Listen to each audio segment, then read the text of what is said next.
चलिए, तो आज हम सिर पैर वाले सवाल पढ़ रहे हैं। अर्थात हमें सवाल में कुछ पक्षी या कुछ जानवर या कुछ मनुष्य और उनके सिर और उनके पैरों के बारे में बताया होगा, कुछ संख्याएं दी होंगी और कुछ ज्ञात करना होगा। तो इसके लिए कुछ बेसिक बात है जो आप सभी को पता होनी चाहिए। देखो,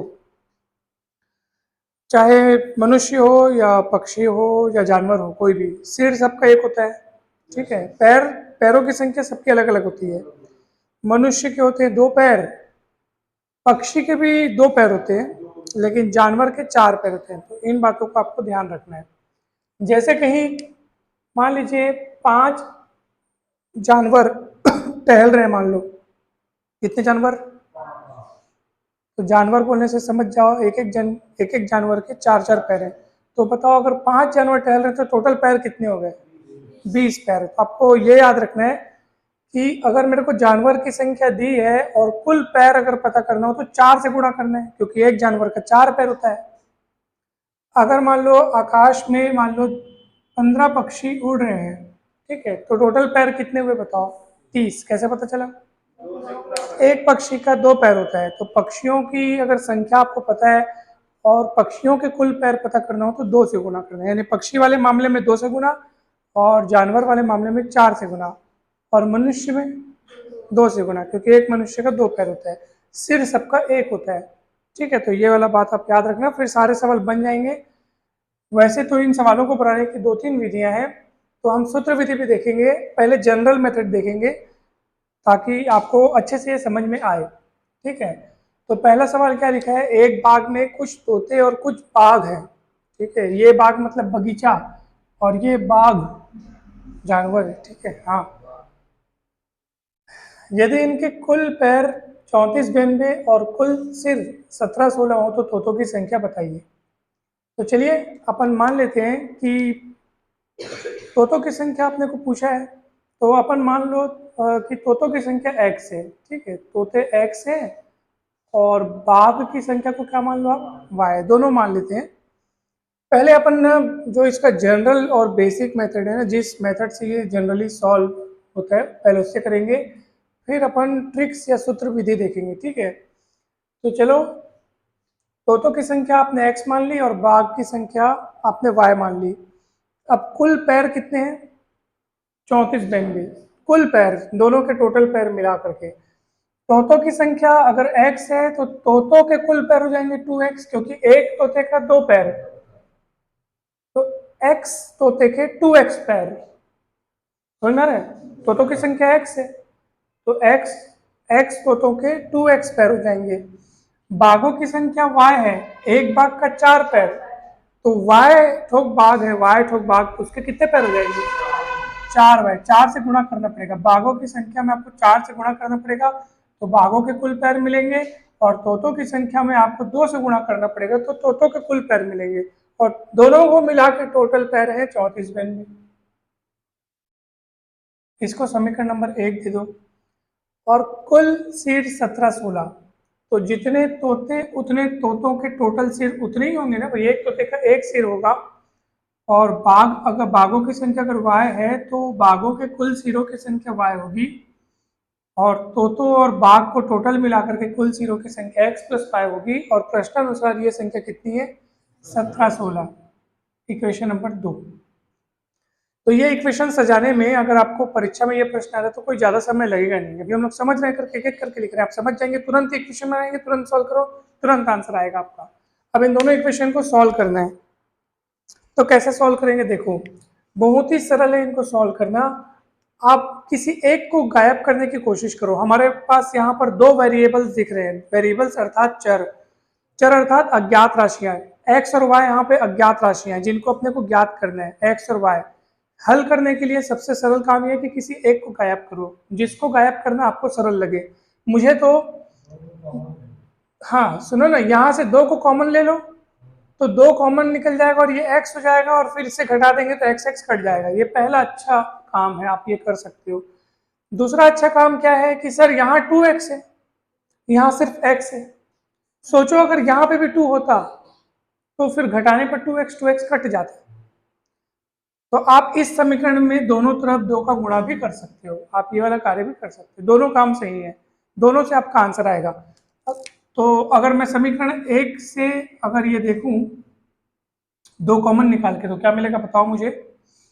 x प्लस 2y, और इसमें 2 कॉमन निकालोगे अर्थात इसको 2 से भाग दे दो, तो 2 17 हो गया, और ये 92 को अपन लिख सकते हैं शायद 46। हाँ 17 46, 92 का आधा 46,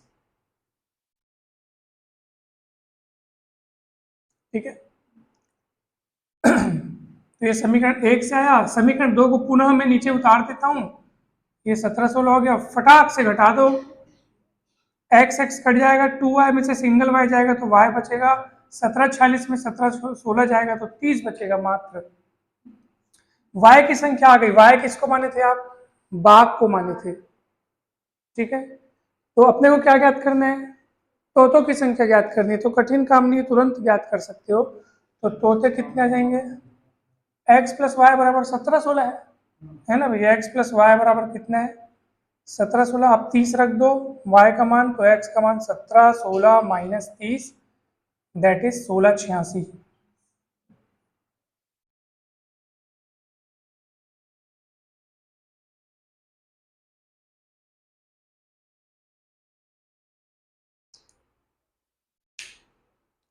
सोलह 86 आएगा ना? हाँ करेक्ट। ये एक मेथड हुआ, भी और भी मेथड हो सकते हैं इसको बनाने के। मैं भी ना देखो, अनेक किताबों में अनेक शॉर्टकट ट्रिक दिए हैं। मैं वही सोचता हूँ, हम लोग इतने सारे टॉपिक पढ़े हैं, सबका शॉर्टकट ट्रिक है, परीक्षा में क्या क्या याद आएगा। इसीलिए ना शॉर्टकट ट्रिक भले पढ़ो, लेकिन आपको बेसिक मेथड पता होना चाहिए, और प्रैक्टिस बेसिक मेथड की ज्यादा करना होता है उनको, ये हमेशा साथ देगा। ये आपको 10 साल बाद भी कोई पूछेगा ना, तो आप इस सवाल को शॉर्टकट ट्रिक का फॉर्मूला, शॉर्टकट ट्रिक मतलब आपको फॉर्मूला याद रखना है, वो भूला जा सकता है, लेकिन ये बेसिक मेथड कभी नहीं भूला जा सकता। और सुनो ना, एक और बात, हमको तोतों की संख्या ज्ञात करने बोला था, तो हमको तोते किसको माने हो आप? x को माने हो, तो हमको वास्तव में पहले x निकालना था, पहले y निकल गया, तो हमने केवल समीकरण को हल करने के पीछे ध्यान दिया।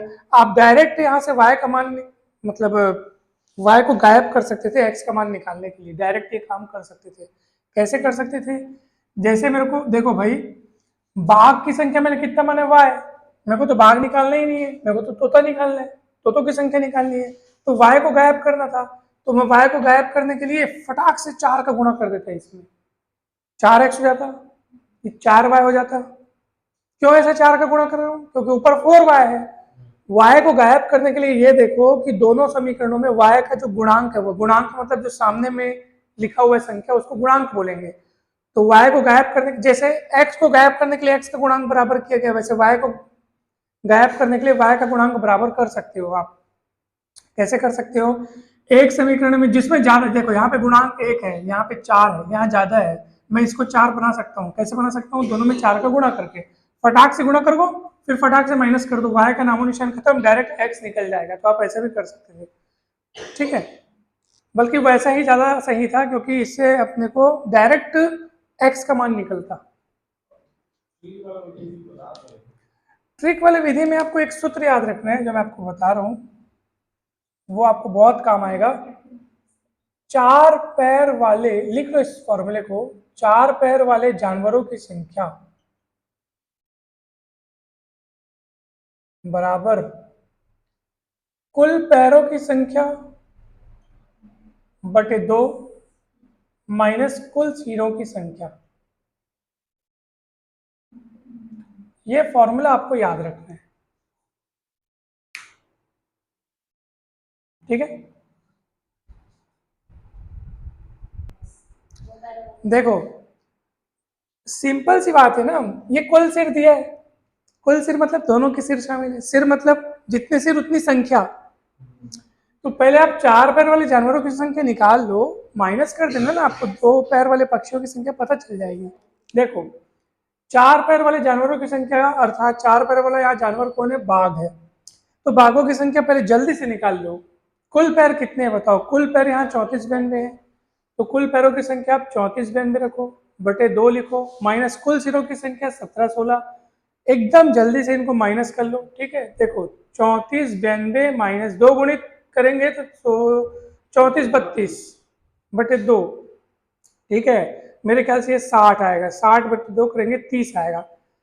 ये क्या निकालेगा? बाघों की संख्या जल्दी से निकल गई। अब बाघ की संख्या निकली है, ये माइनस कर दो ना, कुल सिर 17 16, कुल सिर में 30 सिर बाघ के हैं, क्योंकि 30 ठप बाघ है ना। सिर मतलब वही संख्या जानवर, एक क्या लिखा है, 4 पैर वाले जानवरों की संख्या 30, मतलब बाघों की संख्या 30, मतलब वो जो 17 16 टोटल सिर है ना, उसमें से 30 सिर किसके हैं?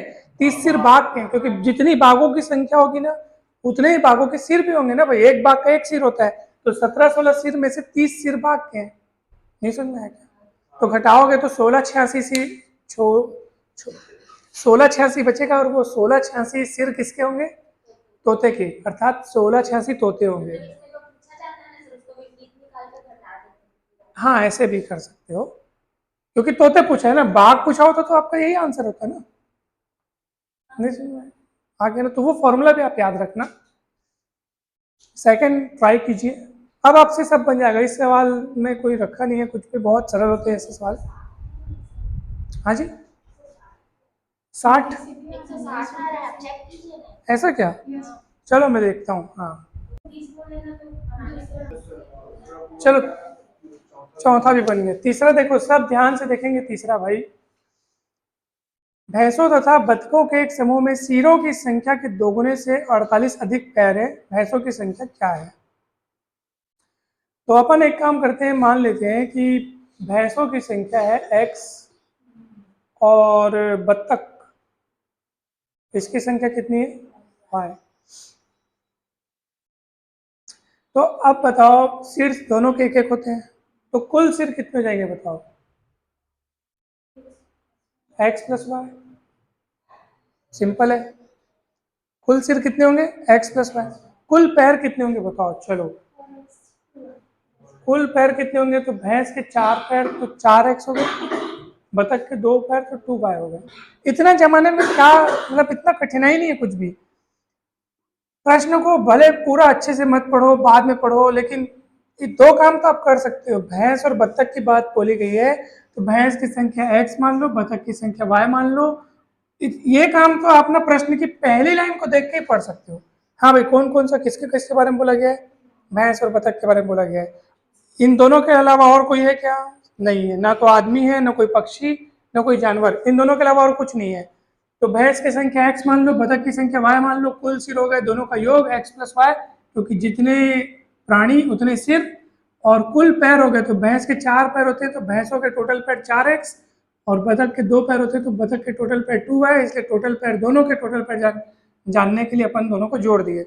अब प्रश्न की अगली बात, यानी प्रश्न की शर्त क्या है? सिरों की संख्या के दोगुने से 48 अधिक पैर है, तो वैसे वही काम करो आप। देखो कुल सिर की संख्या के दोगुना, तो देखो जो बोल रहा है वही कर रहा हूं, कुल सिर के दोगुने से 48 अधिक, कुल सिर के 2 गुने से 48 अधिक, अधिक मतलब प्लस करके, कौन है इसके बराबर? कौन है? कुल पैर, बोले ना 48 अधिक पैर है ना। कुल मतलब जो कुल पैर है ना, वो सिरों की संख्या के दोगुने से 48 अधिक है। नहीं समझ में आया क्या? आया ना? बस आपका खेल यहाँ पे खत्म हो जाएगा। कुल पैर कितने बताओ? 4x plus 2y। कुल सिर कितने बताओ? गुणा 2 से कर देना, plus 48। 4x plus 2y, 2x plus 2y plus 48। 2y दोनों पक्षों से सेम सेम होने के कारण कट जाएगा, समझ में ना? 2x उधर माइनस हो जाएगा, पहले से 4x है, 2x जाके माइनस हो जाएगा, तो 2x बचेगा 48, x का मान 24। दो को पक्षांतर करोगे, x का मान 24। समझ में आया कि नहीं? अब एक मस्त वाला ट्रिक सुनो, पहले ये समझ में आया नहीं पूरा? ये लाइन कहाँ से आई? प्रश्न की शर्त से आई कि कुल पैरों की संख्या जो है वो कुल सिरों की संख्या के दोगुने से 48 अधिक है।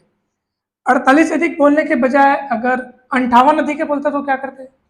तो 58 लिखते, तो 2x बराबर 58 मिलता। अब इसमें मस्त वाली ट्रिक देखो, ध्यान से देखो, इस पूरे सॉल्यूशन में हुआ क्या है। गौर से देखो, ये 2y कटा है और ये हमेशा कटेगा। और ये 48 आपको किसके बराबर मिला, आप देख लो किसके बराबर मिला, आप देखो 2x के बराबर 48 मिला है। और x कौन था, जो 4 पैर वाला जानवर था ना, उसका 2 गुना है 2x।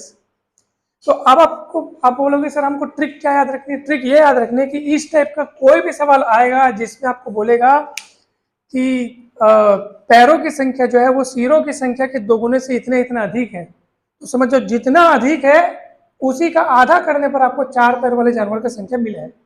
ट्रिक देखो, 48 किसके बराबर आया है, 2x के बराबर। y तो वैसे भी कटिच गया है ना, हर सवाल में इस टाइप के हर सवाल में वो y कटेगा। y मतलब कौन, दो पैर वाला जो पक्षी है उसकी संख्या दोनों पक्षों से कटिच जाएगी, देख लो आप।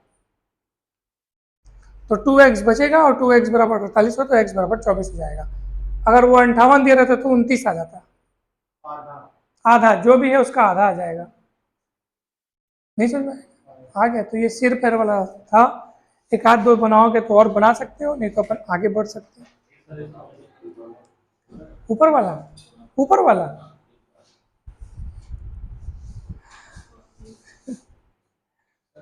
हाँ बताइए। हाँ चलो इस वाले में से देखते हैं एक आध सवाल, और भी सवाल है देख लेते हैं, सिमिलर टाइप के हैं।